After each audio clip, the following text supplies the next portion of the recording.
पाठ 7 गौरैया को खतरा। पाठ प्रस्थान। दुनिया का हर जीव अपनी सुरक्षा चाहता है।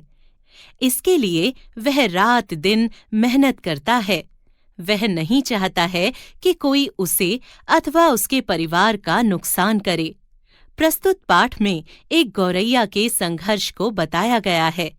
आइए पढ़ते हैं कि मनुष्यों के बीच वह किस प्रकार अपना जीवन बिताती है। एक गौरैया बड़ी ही नटखट थी। वह जल्दी ही अपनी माँ के साथ फुदकना और उड़ना चाहती थी। घोंसले में जब भी उसकी माँ आती, साथ उड़ने की जिद करने लगती। उसकी माँ समझाती और कहती, अभी थोड़ा ठहर। अब गौरैया के शरीर में घने घने पंख उगने लगे थे। उन्हें फड़फड़ाती हुई कहती, देख माँ, अब मैं उड़ सकती हूँ। कुछ दिनों बाद अपनी माँ के साथ एक छोटी उड़ान भर ही दी, एक डाल से दूसरी डाल तक। ऐसा करके उसे अच्छा लग रहा था। माँ तो बेहद खुश थी। धीरे धीरे छोटी गौरैया नीले गगन में ऊंची उड़ान भरने लगी। वह आत्मनिर्भर हो रही थी। रंग बिरंगी फुलवारी में जाकर अपने भोजन की तलाश करना उसे अच्छा लगता था। खाना खाते खाते उसने कई लोगों से दोस्ती भी कर ली। तितलियों के साथ बैठकर जी भर बतियाती, हंसते फूलों को देखकर उन्हें चूम आती, झूमती डालियों पर बैठकर खूब झूला झूलती। दिन भर मौज मस्ती करने के बाद शाम होते ही अपनी माँ के पास लौट आती। दिन की सारी बातें अपनी माँ को बताते हुए फूली नहीं समाती। एक दिन जोर का अंधड़ आया। माँ के साथ वह भीग रही थी। तभी उन्हें एक घर दिखाई दिया। उड़कर दोनों घर के छज्जे के नीचे दुबक गए। किसी तरह रात बीती। सुबह होते ही दोनों एक साथ भोजन की तलाश में उड़े। उस दिन छोटी गौरैया अपनी माँ को लेकर रंग बिरंगी फुलवारी में आई। वहां गौरैयों का दूसरा समूह भी आया था। संघ में मेल मिलाप बढ़ा। एक दूसरे का दर्द सबने सुना और कहा। अधिकांश गौरैयों का घर उजड़ चुका था। कुछ के घर सुरक्षित थे। उन्होंने अपना घोंसला मनुष्य के घर में बना रखा था। उन्होंने ही सुझाव दिया कि यदि हम अपना आशियाना मनुष्य के घरों में बनाएं तो भोजन भी मिलेगा और वहां सुरक्षित भी रहेंगे। सबको यह प्रस्ताव अच्छा लगा। छोटी गौरैया अब छोटी न रही। उसकी माँ चाहती थी कि उसकी बिटिया अपना घोंसला अलग बनाए। रास्ते में माँ गौरैया ने कहा, बेटी, अब तुम बड़ी हो गई हो। मैं चाहती हूँ कि तुम अपना घर स्वयं बनाओ।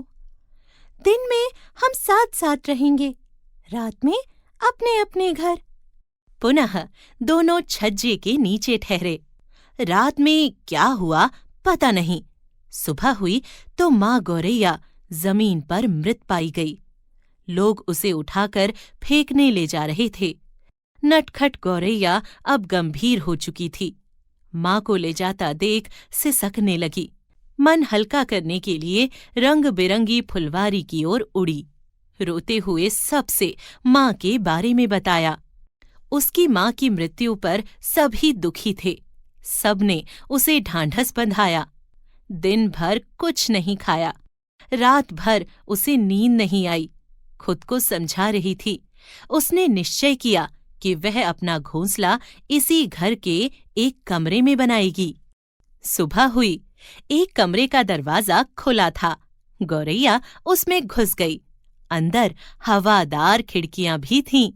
उसने निश्चय किया कि वह अपना घोंसला अलमारी के ऊपर बनाएगी। दूसरे दिन वह अपने काम में जुट गई। तिनका तिनका लाकर उसने अपना घोंसला बनाया। कुछ ही दिनों में उसने 2 अंडे दिए। वह मुश्किल से अब बाहर निकलती। अंडों को छोड़कर वह बाहर जाना ही नहीं चाहती। जब ज्यादा भूख लग जाती तो ही अपना घोंसला छोड़ती। एक दिन कुछ शरारती बच्चे उसी कमरे में खेल रहे थे। उनमें से एक बच्चा अलमारी के पास स्टूल लेकर आया। उस पर खड़ा होकर उसने अंडों को देखा और जोर से चिल्लाकर उसने सभी को बुलाया। बारी बारी से सभी बच्चे गौरैया के अंडों को हाथ में लेकर देख रहे थे। तब तक गौरैया बाहर से आई। बच्चों के हाथ में अंडों को देखकर उसकी जान हलक में आ गई। उसने चीखना चिल्लाना शुरू कर दिया। इतने में एक लड़का गौरैया को पकड़ने दौड़ा। वह तुरंत कमरे से बाहर आ गई। उसके सामने अजीब स्थिति पैदा हो गई। बाहर भाग जाती तो बच्चे उसके अंडों को नष्ट कर देते। यदि उनका बचाव करने के लिए बच्चों पर चोंच से प्रहार करती तो वे उसे पकड़ लेते। क्या करे, कुछ समझ में नहीं आ रहा था। आगे कुआं था और पीछे खाई। डॉक्टर जितेंद्र पांडे। मूल्य: जीव रक्षा, पर्यावरण की रक्षा, परिश्रम,